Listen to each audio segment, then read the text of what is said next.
আপনি কি কখনো কল্পনা করেছেন পৃথিবীতে এমন একটি দেশ আছে যেখানে স্বাধীনতা শুধু একটি শব্দ, বাস্তবতা নয়, যেখানে আপনি নিজের ইচ্ছামতো হাঁটতে পারবেন না, চাইলেই কোথাও যেতে পারবেন না, যেখানে আপনার খাওয়া, ঘুম, এমনকি আপনার দৈনন্দিন জীবন সব কিছুই নিয়ন্ত্রণ করে এক অদৃশ্য শক্তি? আপনি কি দেখবেন, কি শুনবেন, কি ভাববেন, সব কিছুর উপর রয়েছে কঠোর নজরদারি। এমনকি আপনার হাতে থাকা একটি ছোট্ট মোবাইল ফোনও আপনার নিজের নয়। এটা যেন শুধু একটি নিয়ন্ত্রিত জানালা, যেখান থেকে আপনি দেখতে পারবেন শুধু সেই পৃথিবী যা আপনাকে দেখানো হয়। ভাবুন তো, একটি দেশ যেখানে মানুষ বেঁচে আছে কিন্তু নিজের মতো করে বাঁচতে পারে না। আজ আমরা জানব সেই অজানা গল্প, পৃথিবীর সবচেয়ে রহস্যময় দেশ, উত্তর কোরিয়ার ভেতরের বাস্তবতা, যেখানে পুরো দেশের তথ্য বাইরের দুনিয়া থেকে প্রায় লুকানো। আমরা জানব পৃথিবীর সবচেয়ে রহস্যে ঘেরা দেশ উত্তর কোরিয়া সম্পর্কে এমন কিছু তথ্য যা শুনলে আপনি অবাক হয়ে যাবেন। দেশটির অবস্থান ও আকার। উত্তর কোরিয়া অবস্থিত পূর্ব এশিয়ায়। এর উত্তরে রয়েছে চীন ও রাশিয়া, আর দক্ষিণে রয়েছে দক্ষিণ কোরিয়া। দেশটির মোট আয়তন প্রায় 1,20,540 বর্গ কিলোমিটার, মানে এটি বাংলাদেশের তুলনায় কিছুটা ছোট। এই দেশের বেশিরভাগ অংশই পাহাড়ি এলাকা, প্রায় 80% ভূমি পাহাড় এবং উঁচু নিচু এলাকায় ভরা। এছাড়া দেশটির পূর্ব দিকে রয়েছে জাপান সাগর আর পশ্চিমে হলুদ সাগর।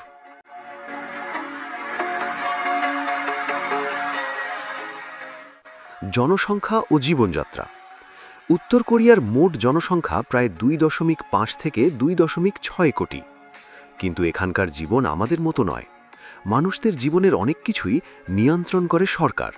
আপনি কোথায় কাজ করবেন, কোথায় থাকবেন, সব কিছু নির্ধারণ করা হয় সরকারের মাধ্যমে। রাজধানী শহর ও শহর জীবন। রাজধানী শহর পিয়ংইয়ং দেখতে অনেক আধুনিক ও সুন্দর, কিন্তু এখানে থাকতে পারে না সবাই। শুধুমাত্র সরকারের কাছে বিশ্বস্ত এবং উচ্চ মর্যাদার লোকদেরই এখানে বসবাসের অনুমতি দেওয়া হয়। শিক্ষা ও মিডিয়া নিয়ন্ত্রণ। উত্তর কোরিয়ায় শিক্ষা ব্যবস্থা পুরোপুরি সরকারের নিয়ন্ত্রণে। ছোটবেলা থেকেই শিশুদের শেখানো হয় তাদের দেশের নেতা সব সময় সঠিক। টিভি, রেডিও, সংবাদপত্র সব কিছুই সরকারের নিয়ন্ত্রণে। আপনি যা দেখবেন বা শুনবেন সবই নির্ধারিত। ইন্টারনেট ও তথ্যের সীমাবদ্ধতা। পৃথিবীর বেশিরভাগ মানুষ যেখানে ইন্টারনেট ব্যবহার করে, উত্তর কোরিয়ায় সেটা প্রায় অসম্ভব। সাধারণ মানুষ গুগল, ইউটিউব, ফেসবুক কিছুই ব্যবহার করতে পারে না। তাদের জন্য আছে একটি সীমিত ইন্টারনেট, যেখানে বাইরের বিশ্বের কোনো খবর নেই। দেশ ছাড়া কি সম্ভব? ট্রাভেল অ্যান্ড ফ্রিডম, এটাই সবচেয়ে চমকপ্রদ বিষয়। উত্তর কোরিয়ার সাধারণ মানুষ সহজে দেশ ছাড়তে পারে না। বিদেশে যাওয়া প্রায় নিষিদ্ধ। শুধুমাত্র কিছু বিশেষ সরকারি কর্মচারী বা খেলোয়াড়দেরই বিদেশে যাওয়ার অনুমতি দেওয়া হয়। অনুমতি ছাড়া দেশ ছাড়ার চেষ্টা করলে তা মারাত্মক অপরাধ হিসেবে গণ্য হয়।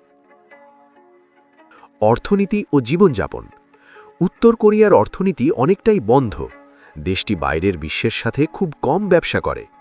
এখানে অনেক মানুষ এখনও কষ্ট করে জীবনযাপন করে। খাদ্য সংকটের কথাও বিভিন্ন সময় শোনা যায়। রহস্যময় আইন ও নিয়ম। এই দেশে এমন কিছু অদ্ভুত নিয়ম আছে, যেমন নির্দিষ্ট হেয়ারস্টাইল ছাড়া চুল রাখা যায় না, বিদেশি সিনেমা দেখা নিষিদ্ধ, কিছু জায়গায় ছবি তোলা নিষিদ্ধ, নেতার ছবি অসম্মান করা বড় অপরাধ। সামরিক শক্তি ও গোপনীয়তা। উত্তর কোরিয়া বিশ্বের অন্যতম শক্তিশালী সামরিক দেশগুলোর একটি। তাদের কাছে রয়েছে পারমাণবিক অস্ত্র, যা পুরো বিশ্বকে চিন্তায় রাখে। কিন্তু তাদের প্রকৃত শক্তি ঠিক কতটা তা এখনও পুরোপুরি জানা যায়নি। রহস্য না বাস্তব? সবশেষে প্রশ্ন একটাই, আমরা উত্তর কোরিয়া সম্পর্কে যা জানি তা কি পুরো সত্য, নাকি এর ভেতরে লুকিয়ে আছে আরও অনেক অজানা গল্প? বিদেশিরা কি এই দেশে যেতে পারে? এই প্রশ্নটা অনেকের মাথায় আসে।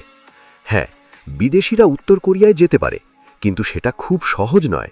আপনি চাইলে একা একা ঘুরতে পারবেন না। আপনাকে অবশ্যই সরকারি অনুমোদিত ট্যুরের মাধ্যমে যেতে হবে। আপনার সাথে সব সময় থাকবে সরকার নির্ধারিত গাইড। আপনি কোথায় যাবেন, কার সাথে কথা বলবেন, সব কিছু নজরদারিতে থাকবে। হঠাৎ করে রাস্তার মানুষদের সাথে কথা বলা বা ছবি তোলা অনেক সময় নিষিদ্ধ। উত্তর কোরিয়ায় ভ্রমণের জায়গা, ট্যুরিস্ট স্পটস। আপনি ভাবতে পারেন এই দেশে দেখার মতো কিছু আছে। অবাক করার মতো হলেও এখানে কিছু আকর্ষণীয় জায়গা আছে। কিম ইলসুং স্কোয়ার, বড় বড় প্যারেড ও অনুষ্ঠান হয় এখানে। জুচে টাওয়ার, দেশের একটি প্রতীকী স্মৃতিস্তম্ভ। পাহাড় ও প্রাকৃতিক দৃশ্য, বিশেষ করে মাউন্ট পেকটু এলাকা। রাজধানী শহর পিয়ংইয়ং দেখতে অনেক পরিষ্কার, সাজানো ও আধুনিক। কিন্তু মনে রাখবেন, আপনি শুধু সেই জায়গাগুলোই দেখতে পাবেন যা সরকার দেখাতে চায়। উত্তর কোরিয়ায় মুসলিম আছে কি? এটা খুবই ইন্টারেস্টিং একটি বিষয়। হ্যাঁ, উত্তর কোরিয়ায় অল্প সংখ্যক মুসলিম আছে, তবে তারা খুবই কম এবং বেশিরভাগই বিদেশি দূতাবাসের কর্মী বা অন্য দেশের নাগরিক। রাজধানী পিয়ংইয়ংয়ে একটি ছোট মসজিদ রয়েছে, যা মূলত বিদেশি মুসলিমদের জন্য ব্যবহৃত হয়। দেশটির ভেতরে স্থানীয় মুসলিম জনগোষ্ঠী প্রায় নেই বললেই চলে, কারণ এখানে ধর্মীয় চর্চা অনেকটাই সীমিত ও নিয়ন্ত্রিত। ধর্ম ও বিশ্বাসের অবস্থা। উত্তর কোরিয়ায় সরকার নিজেই সবচেয়ে বড় বিশ্বাসের কেন্দ্র। মানুষদের শেখানো হয় তাদের নেতা এবং রাষ্ট্রই সর্বোচ্চ। ধর্মীয় স্বাধীনতা খুবই সীমিত। অনেক ধর্মীয় কার্যক্রম গোপনে করতে হয়, এমনটাও বিভিন্ন রিপোর্টে বলা হয়। বাস্তবতা বনাম রহস্য। আমরা যে তথ্যগুলো জানি তার অনেকটাই আসে বাইরের সূত্র থেকে, কিন্তু প্রশ্ন হলো এই তথ্যগুলো কতটা সত্য। উত্তর কোরিয়া এখনও একটি বন্ধ বই, যার অনেক পৃষ্ঠা এখনও উল্টানো বাকি।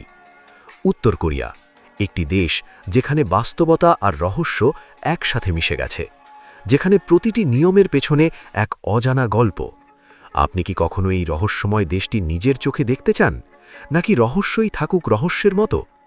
ভিডিওটি ভালো লাগলে অবশ্যই লাইক দিন, কমেন্ট করে জানান পরবর্তী কোন রহস্যময় দেশ নিয়ে ভিডিও চান।